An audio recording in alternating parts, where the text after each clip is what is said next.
Let's go live to Herald Sun Associate Editor James Campbell now. Before we get on to our basket case of politics in Canberra, I really want to talk about this because it is fascinating, James, because this has been brewing for quite some time. His gap in the polls, Mamdani, has just got bigger and bigger. He is the opposite end of the scale to a capitalist Donald Trump, but I reckon he's using a lot of Trump tactics. It comes down to authenticity and speaking, beyond the establishment. What do you think? Well, the first thing to be said about him is that as a political communicator, he is quite extraordinarily talented. Yeah. There are lots of people could have run on his agenda, but they would have got nowhere. Mamdani has just a quite... he's a once in a generation political communication talent. There's no doubt about it.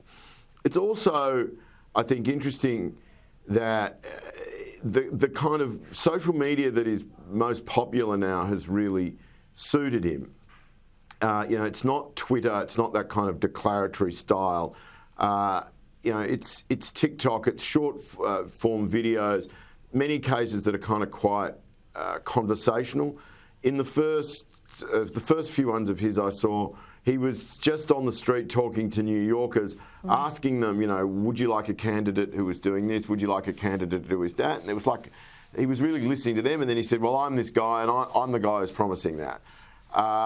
The other thing to say about it is, while Trump, is making this guy out to be the boogeyman, it's pretty performative, in my opinion. I mean, if the Republicans were really terrified of him, they would have got the cat guy to stand down. They would have put all of their effort into electing Cuomo.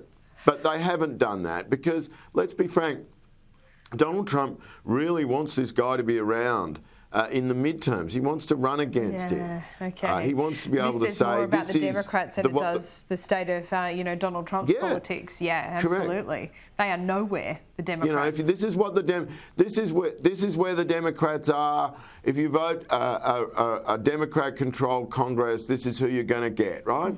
I mean, he's Trump's candidate from Central Casting, isn't he? Yeah. The other thing is, the idea that he is an outsider is, in some ways, true, but in other ways, it's not true. I mean, his mother is a very successful Hollywood film director. She made the film The Namesake. I don't know if you saw it. He's really plugged into the social left-wing social elite of New York. I don't know if you've seen it. He's got this hilarious video where he's got Madhur Jaffrey, the 90-something-year-old famous Indian cookbook writer, doing a rap for him. I mean, he's just one of those people who comes along every now and again who kind of genuinely inspires people. Now, I should, in case Sky News viewers are freaking out about the way I'm going around, I should explain, of course, everything he is promising is, of course, bat crazy, bat ... crazy, and you wouldn't want it. But on the other hand, you also have to acknowledge that we are in a world in which, if you're living in New York City and you've suffered horrendous inflation, you kind of don't want to be told, perhaps, by candidates why you can't have things. The idea that what he's offering is unachievable is, of course, true, but it's also as an aspiration to people, you can understand why it might have some appeal. It's a fascinating race, and it's going to, I think, his campaign is going to be a template for a whole lot of ways people try and get elected going forward, and not just on the right, on the left. I think it's going to be copied by everybody. Yep, they'll try and copy it. It's whether they can pull it off, absolutely, because it's the communication campaign that has absolutely got him there, not the policies per se, perhaps the right time as well. Sometimes, timing is everything. It seems that the timing is right for Mamdani. There's a confluence of events that is absolutely working for him. Let's talk about the confluence of events going on in Canberra at the moment when it comes to net zero. I had a really interesting discussion with Simon Welsh from Redbridge Group. Of course, he doesn't look at the policy aspect. He looks at what the politics is doing and what voters are telling him. This is what he had to say. The problem that the Liberal Party has created for itself is it hasn't done that policy work first. So it hasn't come to the market and said, look, we've got this alternative approach. Here it is. We think it'd be better for these reasons or that reason. So what the voters are picking up is just simply that we want to get rid of net zero. And that's what I mean by when I say they're not hearing, hey, we've got a better plan for climate and this is it. What they're hearing is we don't want to have a plan for climate because they haven't done that kind of policy work first, exactly as you've talked about. Yeah, so what he's talking about there is that all voters are hearing is we don't want to do anything on climate change, not we have an alternative plan. And that's where it really hurts them. Yeah, and I mean, let's be frank, the problem with the coalition on this is that they don't start from nowhere, do they? With a lot of people, they've done, a lot of people in the coalition, particularly in the National Party, spent a very, very, very long time telling people that they basically thought that the whole climate change thing was nonsense, right? So they're not starting with many voters from a strong position on this issue. They were then brought to net zero by Scott Morrison, essentially because he was convinced that they had to do it. But there was always this sense that, well, we're doing it and we have to do it, but they don't really believe it.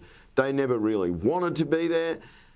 People know that, and so it's not really surprising, massively surprising, that they should then turn around and say, well, we're at the first opportunity, walk away from it. Now, on paper, the National Party saying, well, we've got, we don't want net zero, but we've got all these other great plans and we are serious about this. Yeah, maybe, but a lot of the people are just going to say, well, really? Like, we know you didn't like this. You spent years, handing lumps of coal around Parliament and you thought that was a tremendous wheeze at the time. Also, you've got to look at the people they need to win back, right? Like, it's both geographical and generational. Geographical in the sense that they've almost been completely wiped out of the cities, and now... And the first thing that a lot of voters are going to see about the coalition is that they're being driven by the National Party. Well, that's a good look, isn't it? The second thing to say is it's generational in that you now have a huge cohort of millennials and Gen Z. At each election, the share of the vote that they have gets bigger and bigger and bigger, and the percentage of Gen Xers and Boomers and older gets smaller and smaller and smaller. And when you look at what the younger generations think about this, it's iconic. It's religious. It's not. Yeah. It's impervious to argument. So, and if one thing you know about life is that you don't try and argue with people's religion. And so the Liberal Party and the National Party can argue about whether or not they do or don't. How much they want to do, or we say we still believe it. But if the young people who are going to decide who is the government, that think that they're not in earnest about this, they're just not going to get a look at them. I mean, Redbridge has got the Liberal Party, I think, on 13% with Gen Z women at the moment, and 13. Is that 13? I think that's what it is. I've seen other things, that were on the Liberal Party with Gen Z women is not that much more unpopular than Donald Trump, right? And so if you think that going forward, if they're going to have a future, they've got to improve their lot with these people, is this something they should be starting with? That's the question you have to ask yourself. Do you think Susan Lee survives? No, I don't. Well, who next? I think they've moved past her in a sense. Sorry? Who next then? I think it'll be Taylor. I think Hasty's just been too weird. I think the mods, he's done three things that have really given the mods irrits. The attack on the central planning stuff was weird. The immigration stuff they didn't like. But they're incandescently annoyed with him about intervening in that baby prayer thing last week. Totally.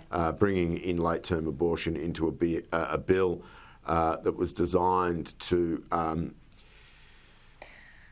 people help couples that suffer stillborns. I mean, I think a lot of they just think that was odd and self-indulgent.